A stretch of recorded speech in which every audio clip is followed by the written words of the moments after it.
నమస్తే తెలుగు రాజ్యం స్వాగతం. నేను మీ సంధ్య.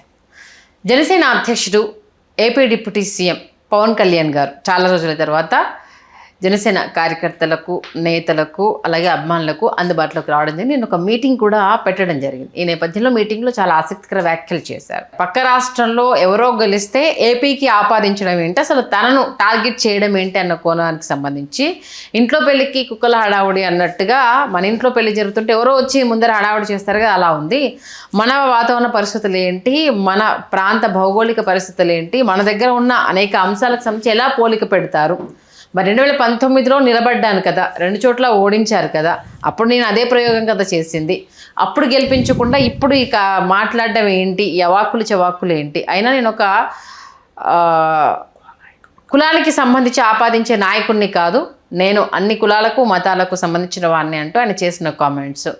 ఈ నేపథ్యంలో గతంలో కొన్ని వీడియోస్ని తెర మీద తీసుకొస్తూ ఇప్పుడు కొన్ని మీరు సీఎం అవడానికి రాలేదు అనేసి అన్నారు అంటూ, మరి గతంలో మీరు చేసిన కామెంట్స్ మీరు ఎలా మర్చిపోతారు అంటే ఇలా రకరకాల వాదనలు తెర మీద తీసుకోవడం జరుగుతుంది. ఆఫ్టర్ 2 months తర్వాత ఆయన శస్త్రచికిత్స తర్వాత తెర మీదకి రావడం జరిగింది. డీటెయిల్స్ తెలుసుకునే ప్రయత్నం చేద్దాం. చరిత్రకారు, రాజకీయ విశ్లేషకులు చిలకడ శ్రీకాంత్ గారు మనతో ఉన్నారు. ఆయన మాటలు.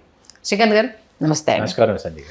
నిన్న ఒకంత భావోద్వేగం అనాలా, అసహనం అనాలా, నిజంగానే మనం కూడా ఒక విశ్లేషణ చేసాం. పక్క రాష్ట్రంలో గెలిచిన దానికి ఈ రాష్ట్రంతో సవివరమైనటువంటి విశ్లేషణ అదే పోలిక ఏంటి అనేది అది కరెక్ట్ కాదు అన్న విషయం అని కూడా మనం స్పష్టంగా చెప్పడం జరిగింది.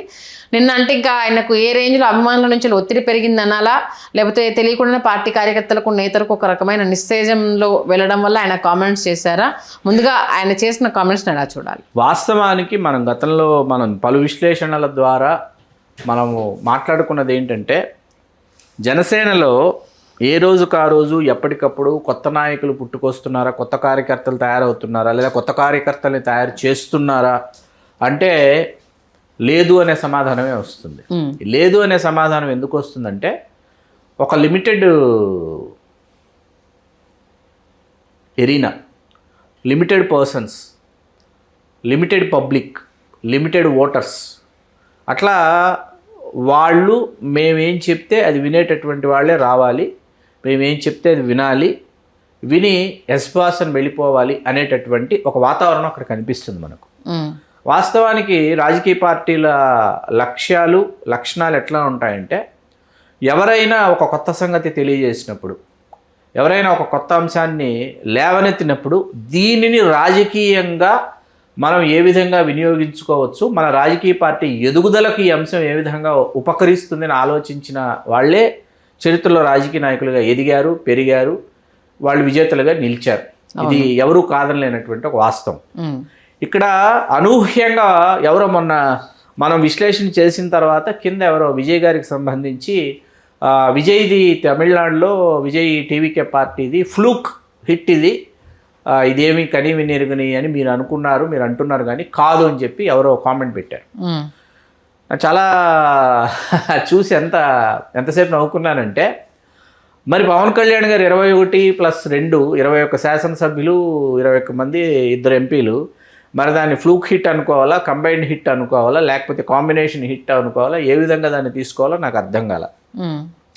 మనం 1, 2, 3, 4, 5, 6 విశ్లేషణలు విజయ్ గారి గురించి చేశామని అనుకుంటే, ప్రతి విశ్లేషణలోనూ మనం ఒక విస్తృతమైనటువంటి ఒక విషయాన్ని మనం చెప్పాం. అదేంటంటే, తన ప్రయాణాన్ని విజయ్ సినిమా కథానాయకుడిగా ప్రారంభించిన నాటి నుంచి అతను ముఖ్యమంత్రి అయ్యే నాటికి మధ్యలో 32 సంవత్సరాల కాలం ఉంది.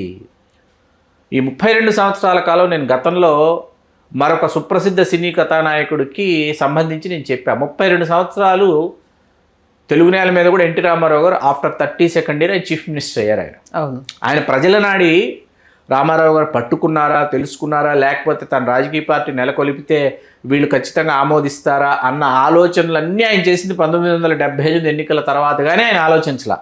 అప్పటి వరకు ఆయనకు నటించడం ఒక్కటే తెలుసు. ఆయన పాత్రలు, ఆయన స్క్రిప్ట్లు, ఆయన క్యారెక్టర్స్, వాటికి సంబంధించిన స్కెచెస్, గెటప్స్, మేకప్స్, వాటితోనే ఆయన కాలం గడిచిపోయింది. మీకు ఒక విషయం తెలుసా సంధ్య గారు, రామారావు గారికి షార్ట్ గ్యాప్లో షూటింగ్ మధ్యలో విజయవాహిని, ఏవిఎం, వీనస్, ఇక్కడ షార్ట్ గ్యాప్లో న్యూస్ పేపర్ ఉందనుకోండి, షార్ట్ గ్యాప్లో వచ్చి కూర్చుంటారు. రిలాక్స్ అవుతున్నప్పుడు టీపాయ్ మీద న్యూస్ పేపర్స్, సినిమా వారి పత్రికలు అవి పెడితే సినిమా వారపత్రిక తీసుకోవాల్సి వస్తే ఇది ఎన్టీ రామారావు గారు స్వయంగా చెప్పింది మీకు చెప్తున్నా. సినిమా మన దినపత్రిక తీసుకోవాల్సి వస్తే సినిమా వారపత్రిక కాదు, దినపత్రిక తీసుకోవాల్సి వస్తే దినపత్రిక తీసుకుని వెనక పేజీలోకి వెళ్ళిపోయేవాళ్ళంట. వెనక పేజీలో సినిమా వార్తలు వచ్చాయి, అవన్నీ చదివేసి తీసి పక్కన పెట్టి పడుకునేవారంట. న్యూస్ చూడకపోయేవారు. ఓకే, మనకు సంబంధించిన విషయం కాదది అని ఆయన. ఓకే, మనకు సంబంధించిన విషయం అది కాదు అని ఆయన ముఖ్యమంత్రి అయిన తర్వాత ఇది ఒక ఇంత మీకు వినటానికి ఆశ్చర్యంగా ఉంటుంది. ముఖ్యమంత్రి అయిపోయారు, మీకు అమృత్సర్లో బ్లూ స్టార్ ఆపరేషన్ అని జరిగింది. అమృత్సర్లో మన సైనికుల్ని లోపల టెర్రరిస్టులు, పంజాబ్ టెర్రరిస్టులు ఉన్నటువంటి అమృత్సర్ దేవాలయంలోకి ఇందిరాగాంధీ గారు దాన్ని బ్లూ స్టార్ ఆపరేషన్ అంటారు, సైనికులు వెళ్ళి వాళ్ళని తొదముట్టించడం జరిగింది. జరిగిన తర్వాత రామారావు గారు ఆ జరిగిన వెంటనే న్యూస్ తెలిసిన వెంటనే రామారావు గారి దగ్గర ఇక్కడ మీడియా ఉన్నారు, ప్రింట్ మీడియానే కదా అప్పుడు. సార్ ఏంటి సార్ మరి బ్లూ స్టార్ ఆపరేషన్ ఇట్లా సైనికులు అమృత్సర్ దేవాలయంలోకి వెళ్ళిపోయారు, సిక్కులు పవిత్రమైనటువంటి స్థలం, దాన్ని ఏంటి మీరు దీనిని ఏ విధంగా చూస్తున్నారంటే ఆ సైనికుల పదఘట్టనల్ని మేము ఖండిస్తున్నాం అన్నాడు ఆయన. ఆ సైనికుల పదఘట్టనల్ని మేము ఖండిస్తున్నాం. ఆవిడ చేసింది గాంధీ గారు చేసింది రైట్ పనైనప్పటికీ ఈయనకు అదేదో అనిపించి ఈయనేదో పడికట్టు పదాలు ప్రయోగించారు. అట్లా ఉండేది రామారావు గారితో. ఇప్పుడు ఇక్కడ మనం విజయ్ గారి సంగతి లేకపోతే పవన్ కళ్యాణ్ గారు చేసినటువంటి వ్యాఖ్యానాలు చూస్తే మనం గతంలో చెప్పాం. ఇప్పుడు ఈవేళ సార్ జనసేన అనేది పవన్ కళ్యాణ్ గారు అనేది 2014 నుంచి అది కొనసాగుతూ ఉంది. అది అవును, 14లో ఆయన ప్రారంభించారు, 19లో ఆయన సిపిఐ సిపిఎం బీఎస్పీలతో పొత్తు పెట్టుకున్నారు, ఆయన పోటీ చేశారు. 135 స్థానాలు ఆయన పోటీ చేసి 40 స్థానాలు వాళ్ళు కేటాయించారు, నన్ను 2 చోట్ల ఓడించారన్న విషయం ఆయన చెప్పారు. 11th అవర్ డెసిషన్స్ అనేవి జనసేన పార్టీని కకావికలం చేసేసాయి 19 ఎన్నికలు. All our 11th hour decisions. మనం మొన్న కూడా మాట్లాడుకున్నాం, సాయంత్రం 4 గంటలకి నామినేషన్ గడువు తీరిపోతుందంటే ఉదయం కూడా జాబితా విడుదల చేశారు, అభ్యర్థుల జాబితా. మొన్న కూడా మనం మాట్లాడుకున్నాం. ఇట్లాంటి నిర్ణయాలు తర్వాత ఇప్పుడు మీకు అధికారంలోకి రావాలి, నేను అధికారంలోకి వచ్చి నేను అధికార పీఠాన్ని కైవసం చేసుకోవాలి అని అనుకుంటే ఆ ఆలోచన వేరు, దానికి వేసేటటువంటి అడుగులు వేరు, ఆ అడుగులు వేరే విధంగా పడతాయి మీకు. అటువంటి అడుగులు పడలా. మనం ప్రజారాజ్యం గురించి కూడా గతంలో విశ్లేషణ చేసేటప్పుడు చిరంజీవి గారికి కొంతమంది సలహాదారులు రామారావు గారు 9 నెలల కాలంలో ముఖ్యమంత్రి అయ్యారు కాబట్టి మీరు కూడా 9 నెలల కాలంలో ముఖ్యమంత్రి కావాలంటే మీరు పలానా ఆగస్టులోనే పార్టీని ప్రకటించి పలానా ఏప్రిల్ ఎన్నికలకి ఇట్లాంటి ఉచిత సలహాలన్నీ ఇచ్చినటువంటి వాళ్ళ పేర్లు ఇప్పుడు ఇక్కడ ఇవాళ అనవసరం. కొంతమంది పేర్లు మనం ప్రస్తావించకూడదు, ప్రస్తావించలేము, చేశాం, అందరికీ తెలుసు, బహిరంగ పేర్లే. ఇప్పుడు పవన్ కళ్యాణ్ గారు మీరు ఇందాక మీరన్నారు ఏమన్నారు, భావోద్వేగం కావచ్చు, అసహనం కావచ్చు అనేటప్పటికీ ఖచ్చితంగా నొప్పిని కలిగిస్తాయి. ఏ విధమైన నొప్పిని కలిగిస్తాయి? మీరు ఇంకా అక్కడ అతని కులం ఏంటో తెలియదు, తల్లి ఒక కులం అంటున్నారు, తండ్రి ఒక కులం అంటున్నారు, అతనేమో మళ్ళీ అతను క్రైస్తవ మతం అంటున్నారు. జోసెఫ్ విజయ్ నాను అనే చెప్పాడు, అతను ప్రమాణ స్వీకరణలో జోసెఫ్ విజయ్ అని క్రైస్తవ మతమే నాదని చెప్పాడు. ఆ విధంగానే అతను ప్రవర్తించుకుంటున్నాడు. పెరియార్ ఈవి రామస్వామి నాయకర్ గారికి తొలిదండ వేశాడు. అతను మనం విజయ్ గారి గురించి మనం పదే పదే మాట్లాడుతున్నది ఏంటంటే అతను లేయర్స్లో వర్క్ చేశాడు, లేయర్స్ వైజ్ అతను వర్క్ చేసుకుంటూ గత 15 సంవత్సరాలుగా వచ్చాడన్న విషయాన్ని ముందు రాజకీయాల్లో ఇవాళ మేము విజయం సాధించాలనుకునే వాళ్ళు కావచ్చు, లేదా కొత్త రాజకీయ పార్టీ ద్వారా వాళ్ళ పొత్తులో ఉన్న జనసేన కావచ్చు, మరొకటి కావచ్చు, ఇంకోటి కావచ్చు, అతను ఏ విధంగా అడుగులు వేశాడు, ఏ విధంగా అతను ఇవాళ కుర్చీని కైవసం చేసుకున్నాడు అనేది ఒక అధ్యయనంగా తీసుకుని ఆలోచించాలి. ఇప్పుడు ఇక్కడ కళ్యాణ్ గారి ముందున్నటువంటి పెను సవాల్ ఏంటంటే ఈయన ఎప్పుడు ముఖ్యమంత్రి అవుతారు, ఎలా అవుతారు అనేది ఇవాళ ముఖ్యమైనటువంటి పాత్ర పోషిస్తుంది. ఈ అంశం ముఖ్యమైనటువంటి పాత్ర పోషిస్తుంది. నేను ముఖ్యమంత్రిని కావాలన్న ఆలోచన లేదు అని ఆయనే స్వయంగా చెప్తున్నారు కదా. కావాలన్న ఆలోచన నాకు లేదు అన్నప్పుడు ఆయన వెంట నడిచేటటువంటి వాళ్ళు ఆయనతో కలిసి ఆయన విధానపరమైన నిర్ణయం ఏది తీసుకున్నా దానికి అనుగుణంగా దానికి లోబడి ఆయనతో కలిసి వాళ్ళు ప్రయాణం చెయ్యాలే తప్ప ఆయన ముఖ్యమంత్రి కావాలి, ఆయన ముఖ్యమంత్రి పీఠాన్ని అధిరోహించాలి అనేటటువంటి ఆలోచన వాళ్ళు మర్చిపోవచ్చు. లేదు జనసేన నుంచి ముఖ్యమంత్రి అని అనుకుందాం కాసేపు, ఆయనకు ముఖ్యమంత్రి కావాలన్న ఆలోచన లేదు. జనసేనకు 2.5 సంవత్సరాలు ముఖ్యమంత్రి విడిచిపెట్టాలన్న ఆలోచన తెలుగుదేశం వాళ్ళకి భవిష్యత్తులో వస్తుందని అనుకుందాం. 2029 ఎన్నికల అనంతరం వస్తుందని అనుకుందాం. కూటమి అధికారంలోకి తిరిగి వచ్చింది. కూటమి పొత్తు ధర్మంలో భాగంగా 3 రాజకీయ పార్టీలు కలిసే ఉన్నాయి. జనసేన ఖచ్చితంగా ఎక్కువ స్థానాలు కోరింది, ఎక్కువ స్థానాల్లో బెటర్గా పెర్ఫామ్ చేసింది అని అనుకుందాం కాసేపు. జనసేనకు విడిచిపెట్టాలనుకున్నప్పుడు నాకు వద్దు అని అనుకుంటే నా తర్వాత జనసేనలో ఫలానా వారికి ముఖ్యమంత్రి విడిచిపెట్టండి అని ఆయన చెప్పాలి. తర్వాత మీరు ఇందాక మరొక ముఖ్యమైన అంశం లేవదీశారు, అదేంటంటే కులపరమైనటువంటి ప్రస్తావన. నేను కులనాయకుడిని కాదు, క్యాస్ట్ అనేది బై బర్త్ అండి. బై ఛాన్స్ మనం మీరు ఒక సామాజిక వర్గంలో నేను ఒక సామాజిక వర్గంలో పుడతాం. అవును. అది మన చాయిస్ కాదు. ఏది నేను ఫలానా సామాజిక వర్గంలో పుట్టాలనుకుంటున్నాను, నేను పుట్టలేదు, మీరు పుట్టలేదు. అంతే కదా అంతే కదా. అది సాధ్యమే. ఇది ఇక్కడ జరిగింది, సంభవించిన తర్వాత ఏంటంటే మీ సెక్షన్ ఆఫ్ పీపుల్ మిమ్మల్ని ఓన్ చేసుకుంటారు. మావాడు మనం గతంలో చాలాసార్లు చెప్పాం, మంత్రివర్గ విస్తరణలు జరిగినప్పుడు లేకపోతే ఏదైనా ముఖ్యమైనటువంటి సభా సమావేశాలు జరిగినప్పుడు వేదిక మీద ఉన్నటువంటి వాళ్ళలో కింద ఉన్నటువంటి ప్రజలు కావచ్చు, ప్రేక్షకులు కావచ్చు, నావాడు ఎక్కడున్నాడు అని చూస్తారు. హ్యూమన్ సైకాలజీ అది. అవును.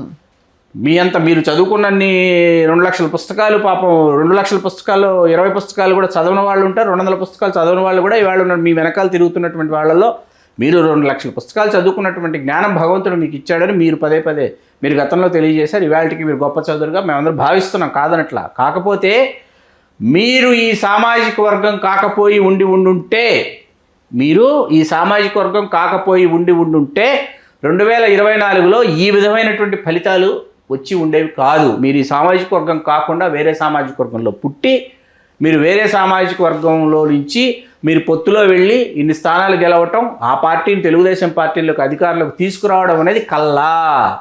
మీరు ఈ సామాజిక వర్గంలో సింగిల్ లార్జెస్ట్ కమ్యూనిటీని ఆంధ్రప్రదేశ్లో పుట్టి సింగిల్ లార్జెస్ట్ కమ్యూనిటీని మీరు ఇప్పుడు మనం పొత్తు ధర్మంలో భాగంగా ఉన్నాం కాబట్టి మనం ఇప్పుడు జగనాసురుడు అనేటటువంటి జగన్మోహన్ రెడ్డిని మనం ఆయనని పదవిచ్యుతుడిని చేయాలంటే మీరు కలిసి గంపగుత్తగా మా కూటమికి ఓట్లు వేయండి అని మీరు పదే వల్లవేశారు. కాబట్టి ఈ సామాజిక వర్గం మీ మాట వింది. ఈ సామాజిక వర్గంతో పాటు ఇతర శ్రామిక, కార్మిక, కర్షక కులాలన్నీ కలిసి వచ్చి ఈరోజు కూటమి అధికారంలోకి తీసుకొచ్చాయి. అధికారంలోకి వచ్చిన తర్వాత నేను ఈ సామాజిక వర్గం కాదు, చంద్రబాబు నాయుడు గారు, లోకేష్ గారు మేము ఫలానా సామాజిక వర్గం అని కానీ, మేము ఈ సామాజిక వర్గం అనుకోవటం లేదని కానీ మీకు మళ్ళీ గుర్తు చేస్తున్నా. చంద్రబాబు నాయుడు గారు గతంలో తన సామాజిక వర్గం గురించి చెప్పుకోవాలని అనుకొని ఆయన మరొక మాట చేశారు.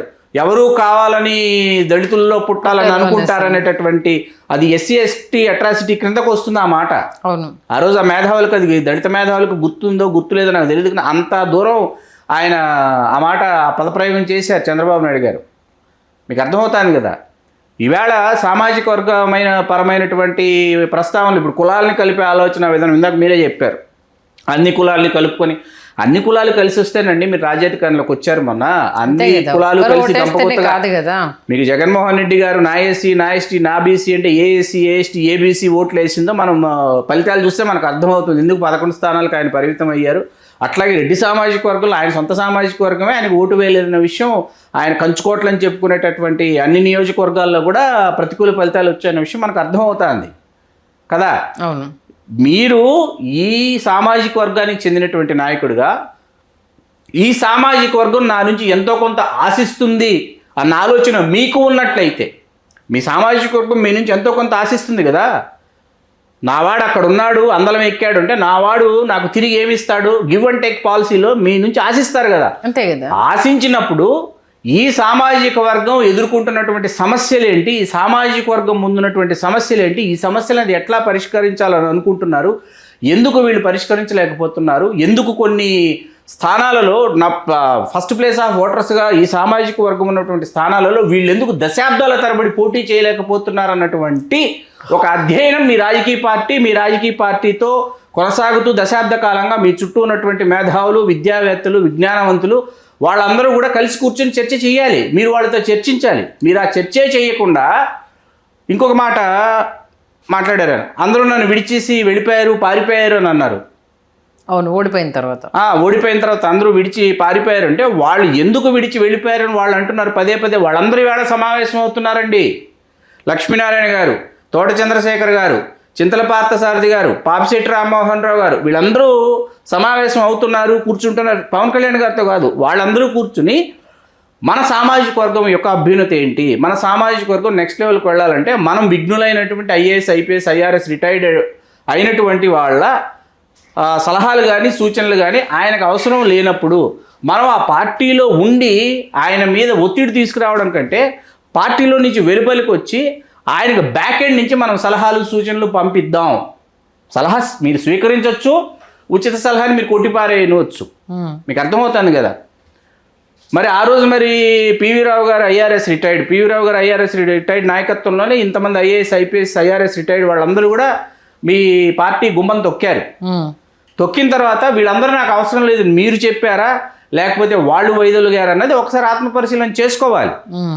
మీకు సామాజిక వర్గం సంబంధించి నేను ఈ సామాజిక వర్గానికి చెందినటువంటి వాడిగా నేను భావించటం లేదు, నేను అనుకోవటం లేదు అని అన్నప్పుడు జలగం వెంకటరావు గారు ముఖ్యమంత్రిగా ఉన్నప్పుడు ఆయన వెలం సామాజిక వర్గం అండి. పశ్చిమ గోదావరి జిల్లా మూలాలు అయినప్పటికీ ఆయన ఖమ్మం జిల్లాలో స్థిరపడి ఖమ్మం జిల్లా సత్తుపల్లి నియోజకవర్గం నుంచి ఆయన ఎంపిక అవుతూ వచ్చి ఆయన సర్పంచ్ స్థాయి నుంచి ఏఐసిసి దాకా వెళ్ళినటువంటి వ్యక్తి జలగం వెంకటరావు గారండి, కాంగ్రెస్ పార్టీలో సంజయ్ గారు. ఆయన వెలమ సామాజిక వర్గానికి ముఖ్యంగా మనకు ఉత్తరాంధ్రలో వెలమల ప్రాబల్యం ఎక్కువ. శ్రీకాకుళం, విజయనగరం, విశాఖ జిల్లాలో వెలమల ప్రాబల్యం ఎక్కువ. అక్కడి నుంచి కొంతమంది ముఖ్యమంత్రిని కలిసి ముఖ్యమంత్రి కార్యాలయంలో సీఎంఓలో మన హైదరాబాద్ సెక్రటేరియట్ ఇక్కడ ఉన్నటువంటి చీఫ్ మినిస్టర్ స్పేషిలో అట్లాగే తెలంగాణకు సంబంధించి కొంతమంది వెలమలు గడీలు కదండి. తెలంగాణలో వెలమ జమీందారీ సంస్థానాలు కదా, వీళ్ళకు సంబంధించి వీళ్ళు వాళ్ళ యొక్క పనులు చేసుకోవడానికి వాళ్ళు వచ్చి కలిసేవాళ్ళండి. దీనికోసం ఒకరిని నియమించారు జలగం వెంకటరావు గారు సొంత సామాజిక వర్గం కోసం. మీకు అర్థమవుతాను కదా, మంగళవారానికల్లా ఈ మంగళవారం వర్క్స్ అలాట్ అవుతాయండి. మీది ట్రాన్స్ఫరు, మీది ప్రమోషను, మీకు ఎక్కడో సమస్య ఉంది, మీకు ఎక్కడో ముఖ్యమంత్రి సహాయ నిధి నుంచి మీకు నిధి అందాలి. మళ్ళీ వచ్చే మంగళవారానికి ఇవన్నీ అయిపోయాయా లేదా ఆ ఎంప్లాయీ ముఖ్యమంత్రి గారికి నివేదించాలి. ఓకే, అంటే అతను ఆ ఎంప్లాయీ కూడా ఈ సామాజిక వర్గమే, మన వారికి సంబంధించిన ఈ వారానికి సంబంధించిన పనులన్నీ పూర్తి అయిపోయాయండి అంటే నెక్స్ట్ వీక్ ఇంకొక సెక్షన్ స్టార్ట్ అవుతుంది. పివి నరసింహారావు గారు ప్రధానమంత్రి అయిన తర్వాత 1994 ఎన్నికలు భారత ప్రధానిగా ఉండగా ఆంధ్రప్రదేశ్కి ఎన్నికలు వస్తే ఆయన దగ్గర ఉన్న పివిఆర్కే ప్రసాద్ గారు, ఆయన భారత ప్రధాన ఆంతరంగిక కార్యదర్శి పివిఆర్కే ప్రసాద్ గారు ఐఏఎస్, పత్రి వెంకట రామకృష్ణ ప్రసాద్ గారు, ఆయన బ్రాహ్మడే ఈయన బ్రాహ్మడే. ఇప్పుడైనా బ్రాహ్మణులకి నేను చెప్పుకోదగ్గ సంఖ్యలో స్థానాలు కేటాయించుకోకపోతే ఎలాగా అని పివి నరసింహారావు గారు మదన పెడుతున్నారు. అది గమనించి పివిఆర్కే ప్రసాద్ గారు 294లో ఒక 10% రేషియో వచ్చేలాగా 25 స్థానాలు కేటాయించేద్దామని అన్నారండి. 25 మంది బ్రాహ్మణులకి 294 నియోజకవర్గాల్లో 25 శాసనసభ నియోజకవర్గాల్లో బ్రాహ్మణులు పోటీ చేసినటువంటి ఎన్నికలు 94 ఎన్నికలండి. ఒక్కరికి గెలవాల వేరే విషయం. మా చిత్తూరు జిల్లా మదనపల్లితో సహా అల్లూరు సుబ్రహ్మణ్యం గారు అప్పుడు పోటీ చేసింది.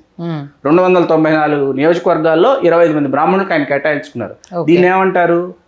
ఇంకా మనం చంద్రబాబు నాయుడు గారి గురించి, రాజశేఖర రెడ్డి గారి గురించి, తర్వాత జగన్మోహన్ రెడ్డి గారి గురించి, వీళ్ళందరి గురించి మనం తక్కువ మాట్లాడుకుంటే అంత మంచిది. మిమ్మల్ని మీ సామాజిక వర్గం సొంతం చేసుకుంది కాబట్టి 2024 ఎన్నికల్లో ఈ ఫలితాలు వచ్చాయి.